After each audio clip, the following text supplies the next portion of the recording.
এই তো দেখতে পাচ্ছেন আম কেটে নিয়েছি। আম খাবো, এর জন্য ভাবলাম যে আম কেটে নিই। আর ওই তো দেখতে পেলেন যে আমগুলো নিয়ে আসা হয়েছিল, আমগুলো কিন্তু পেকে ছিল না।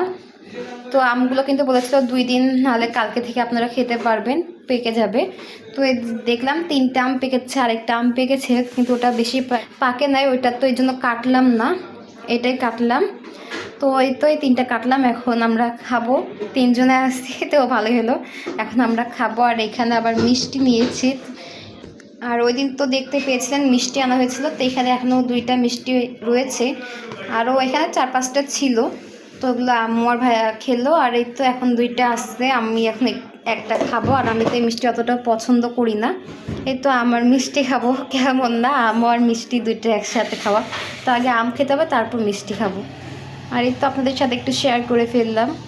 তো সকালে কিন্তু দেখতেই পেয়েছেন যে আম খেয়েছি আর একটু মিষ্টি খেয়েছি। তো ওটা সকালে ছিল না, যেহেতু আমি দেরিতেই খাই, 11টা বেজে গিয়েছিল। আর এদিকে কিন্তু লুচি ছিল, লুচি আর সবজি। তো এটা কিন্তু সন্ধ্যায় নাস্তা খেয়ে নিব।